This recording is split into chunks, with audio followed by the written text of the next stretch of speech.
কালো জাম মিষ্টিটা কিন্তু আমার খুবই ভালো লাগে। সবসময় কিন্তু যখনই একটু মার্কেটে যাই, মিষ্টির দোকান থেকে কিন্তু কালো জাম মিষ্টিটাই কিনে নিয়ে আসি, খুবই ভালো লাগে খেতে। সবাই কেমন আছেন? আসসালামু আলাইকুম। আশা করি সবাই অনেক ভালো আছেন। কালো জাম তৈরি করার জন্য কিন্তু আমি আজকে গুঁড়ো দুধটাই নিয়েছি। এটা কিন্তু ছানা দিয়েও করা যায়। আমি এখানে 1 কাপ পরিমাণ গুঁড়ো দুধ নিয়েছি, 2 টেবিল চামচ ময়দা নিয়েছি, 1 টেবিল চামচ নিয়েছি সুজিটা কিন্তু আমি কাঁচাই নিয়েছি।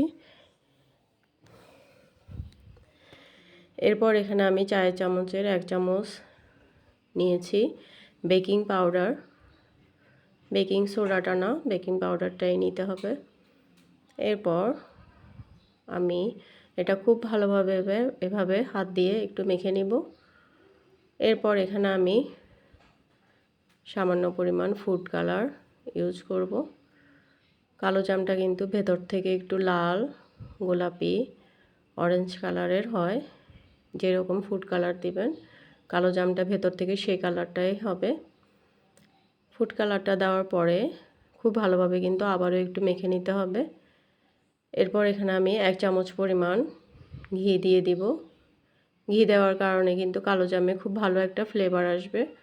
চাইলে কিন্তু তেলটাও ইউজ করা যায়, কিন্তু মিষ্টির ক্ষেত্রে তেলটা ইউজ না করাই ভালো, ঘিটাই ব্যবহার করবেন।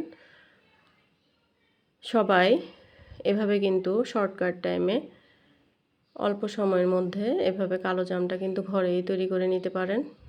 আজকে আমি ঘরে এই কালো জামটা তৈরি করে নিয়েছি, খেতে কিন্তু খুবই মজা হয়েছে। এভাবে ঘিটা দেওয়ার পরে আবারও খুব ভালোভাবে একটু কচলিয়ে মেখে নিতে হবে। খুব ভালোভাবে কিন্তু হাতের উপর এভাবে মেখে নিতে হবে। তারপর এখানে আমি একটা ডো তৈরি করে নিব। ডোটা তৈরি করার জন্য আমি এখানে লিকুইড দুধটা নিয়েছি। চাইলে কিন্তু পানি নেওয়া যায়। পানি গরম করার কোনো প্রয়োজন নেই, ঠান্ডা পানি দিয়ে কিন্তু ডোটা তৈরি করে নেওয়া যায়। একটা সফট ডো তৈরি করে নিব। দুধটা দেওয়ার সময় কিন্তু অল্প অল্প পরিমাণে দেওয়ার চেষ্টা করবেন। একসাথে বেশি দিয়ে দিলে কিন্তু বেশি নরম হয়ে যেতে পারে। আমার কিন্তু মিষ্টির ডোটা তৈরি হয়ে গিয়েছে। এটা একটু এরকম আঠালো টাইপের হবে এবং একটু বেশি নরম করেই ডোটা তৈরি করে নিতে হবে। এরপরে হাতের তালুতে একটু ঘি লাগিয়ে আমি সবগুলো মিষ্টি কিন্তু তৈরি করে নিয়েছি। একটু লম্বাটে করেই মিষ্টিগুলো বানিয়ে নিতে হবে, কারণ কালো জাম কিন্তু লম্বাটে টাইপের হয়। এরপর আমি ফ্রাই প্যানে তেল দিয়েছি, তেলটা কিন্তু আমি আঙুল দিয়ে ধরতে পেরেছি। এরপর সবগুলো মিষ্টি এভাবে একে একে দিয়ে দিব। একটু ফাঁকা ফাঁকা করেই মিষ্টিগুলো দিতে হবে, কারণ এগুলো ফুলে উঠবে নিচ থেকেই। মিষ্টিগুলো কিন্তু নাড়াচাড়া করার কোনো প্রয়োজন নেই, এগুলো নিচ থেকেই কিন্তু ফুলে উঠবে। তখন ভালোভাবে 4-5টা লালচে করে ভেজে নিতে হবে। এভাবে যখন 4-5টা খুব ভালোভাবে লালচে রঙের হয়ে যাবে, তখন মিষ্টিগুলো তুলে আমি ঠান্ডা করে নিব। এরপর আমি চিনির শিরাটা তৈরি করে নিব মিষ্টির জন্য। মিষ্টিগুলোতে কিন্তু আমি একদম শেষে মাওয়া লাগিয়ে নিব।